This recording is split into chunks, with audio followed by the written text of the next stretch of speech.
7 horas 43 minutos.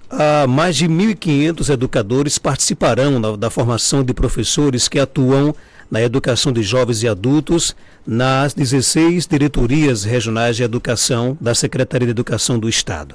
A formação continuada da EJA, edição 2023, coordenada pela Subcoordenadoria de Educação de Jovens e Adultos, será realizada em 6 polos, reunindo educadores de DIRECs territorialmente nas mais próximas, no período de 3 a 11 de julho de 2023.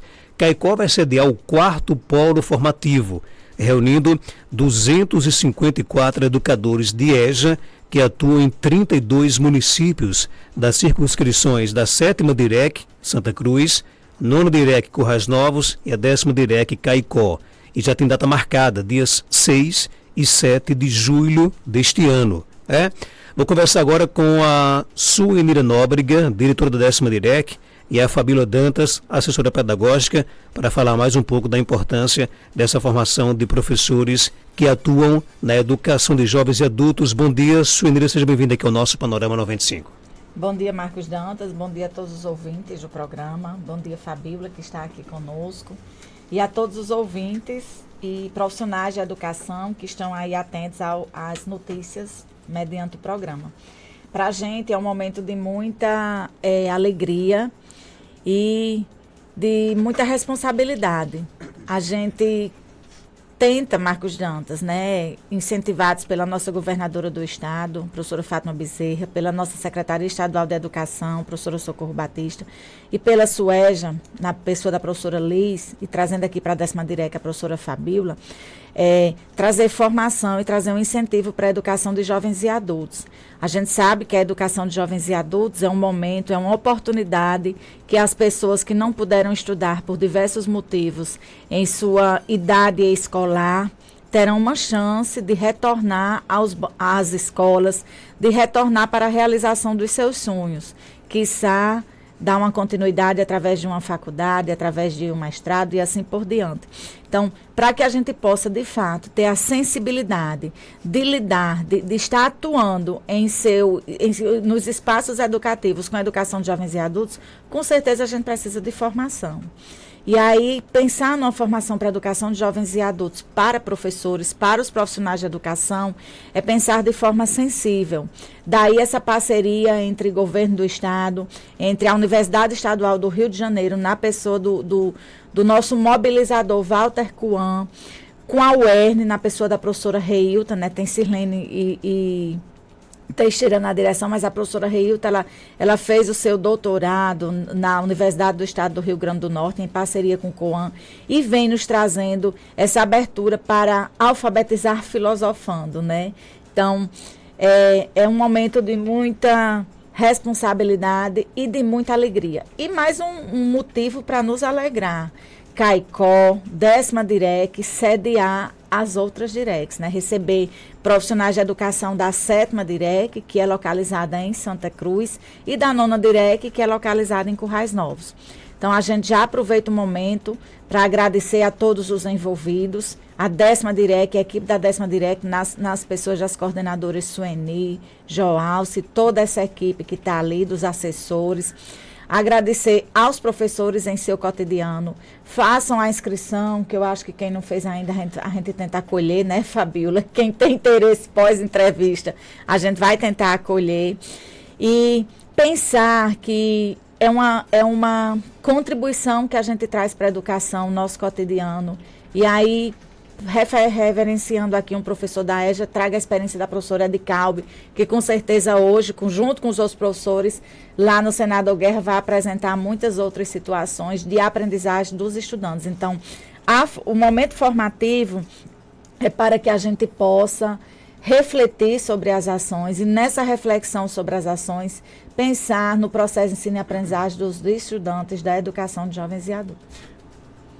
Fabíola, seja bem-vinda aqui ao nosso Panorama 95, e a gente tem ouvido muito falar nos últimos anos em EJA, Educação de Jovens e Adultos, com experiências maravilhosas, e é importante, por exemplo, sempre estar formando, capacitando mais ainda esses profissionais que atuam diretamente, por isso que você vê com muita expectativa Caicó cede ao quarto polo formativo dessa capacitação. Bom dia. Bom dia, Marcos, Suenira, ouvintes, né? Também os internautas que estão aí. Bem, a educação de jovens e adultos, assim como toda etapa educacional, né, ela realmente necessita que os professores sejam formados continuamente, permanentemente. Isso é até uma coisa que o professor Paulo Freire já colocava, né, que a gente precisa de permanente reflexão para que a gente possa agir, refletir e agir novamente, sempre aprimorando as nossas ações educacionais.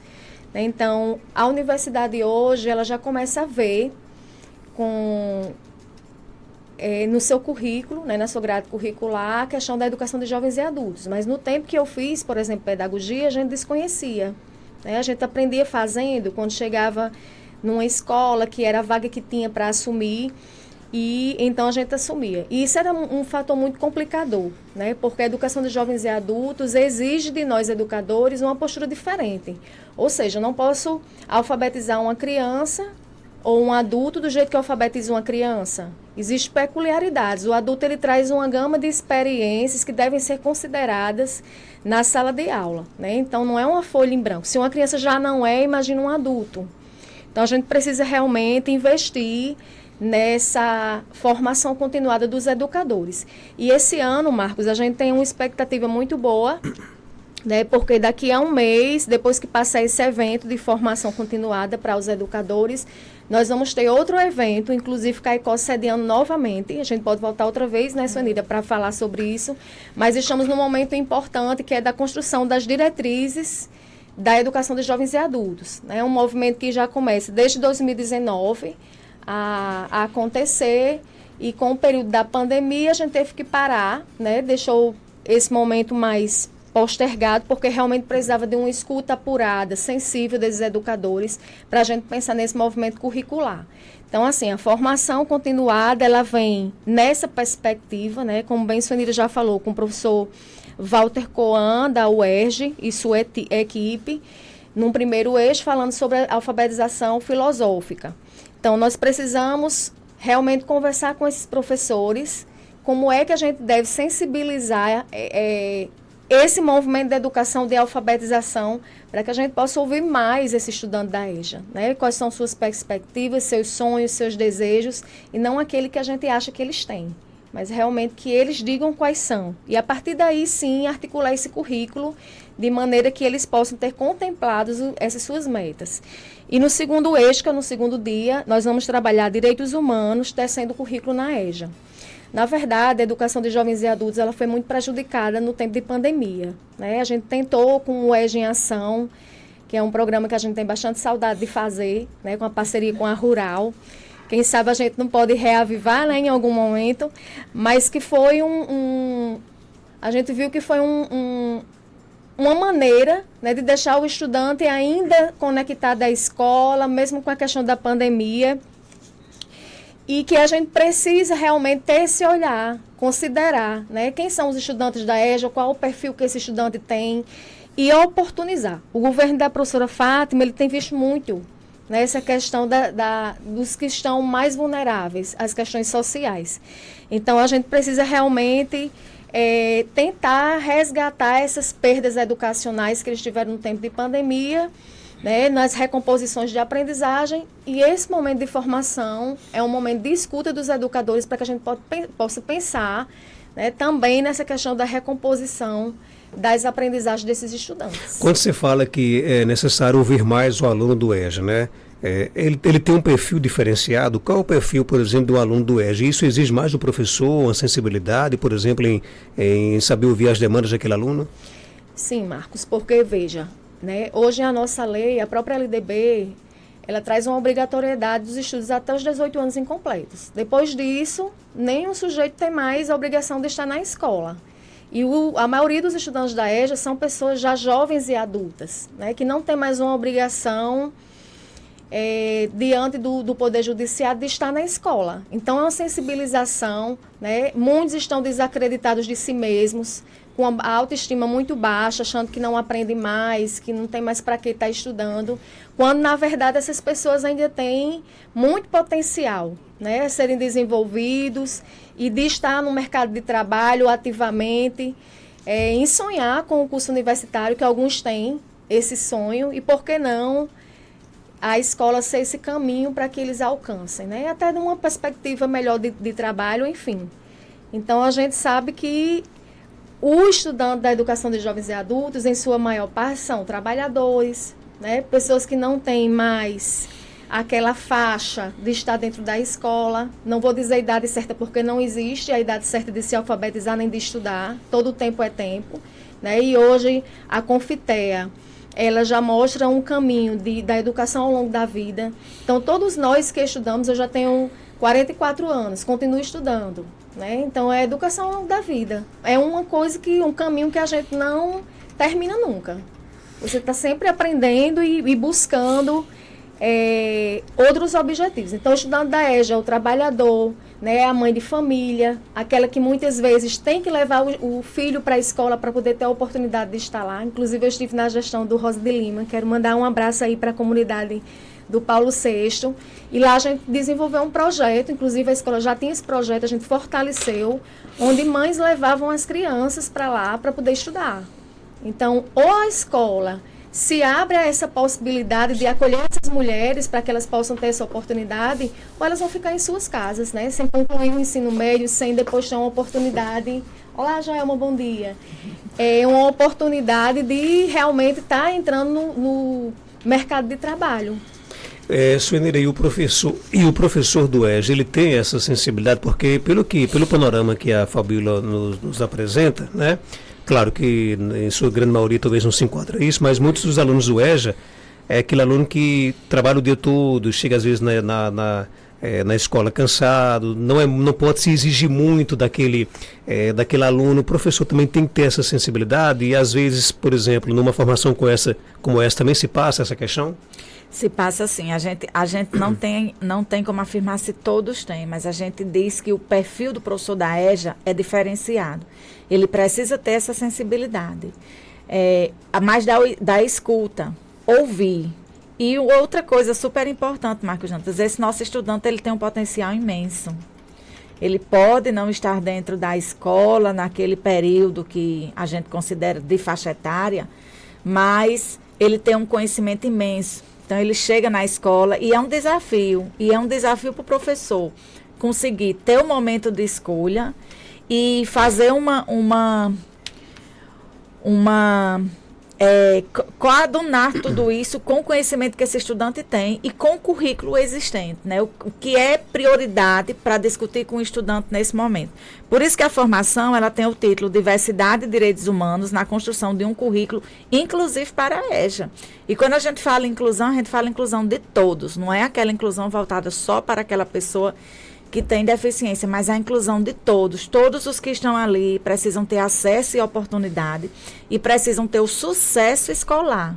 E é na busca desse sucesso escolar que a gente precisa da sensibilidade do professor, do perfil, a gente costuma dizer o perfil, né? Teve um professor que olhou para mim, eu fazendo essa discussão na escola, porque às vezes há uma complementaridade de carga horária, né? O professor ficou faltando 4 aulas, 6, vamos colocar para a EJA. Sim, a gente coloca o professor para a EJA, mas ele precisa ter o perfil. Eu tenho o perfil da escuta, eu tenho o perfil de entender que esse aluno traz um conhecimento valiosíssimo e que ele muitas vezes nos ensina mais do que o que a gente consegue construir com ele, para ele. Então, o momento de escuta, não só da EJA, de todos os nossos estudantes, é muito importante para a gente fazer essa discussão e essa construção do currículo.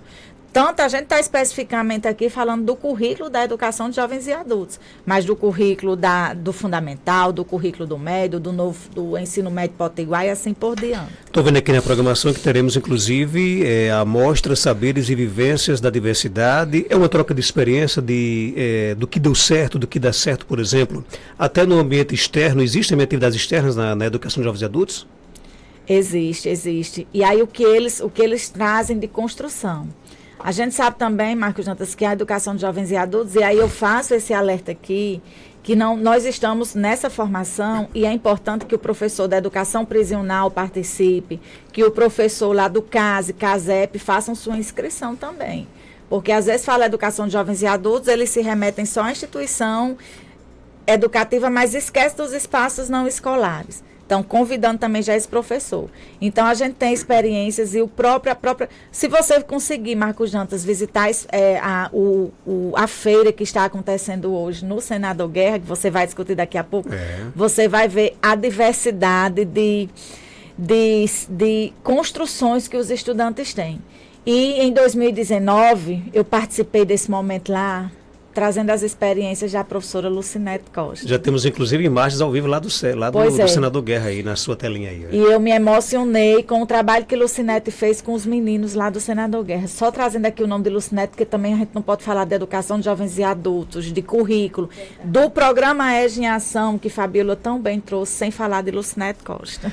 Ok, o abraço, nossa querida, saudosa Lucinete, era uma mulher que falava de educação de jovens e adultos com muito entusiasmo, né? Então não dá para falar de EJA sem citar aí a importância que a Lucinete deu aí para esse projeto, né?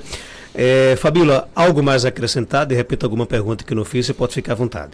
Sim, Marcos. A gente vai tratar a questão da diversidade na EJA, né? Porque a gente acredita que o próprio estudante da EJA ele traz várias peculiaridades num sujeito só, né? Então a gente traz a diversidade de gênero, os povos originários e tradicionais, a segurança alimentar, política ambiental, Lei Maria da Penha e estudantes com necessidades educacionais específicas.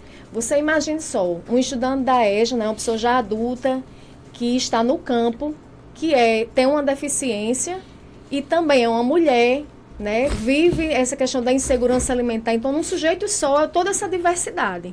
Então, tudo isso vai ser discutido, né, nesse segundo dia, para que a gente possa, inclusive, fomentar essa consciência do professor de que esse sujeito realmente é um sujeito que necessita ser acolhido na escola.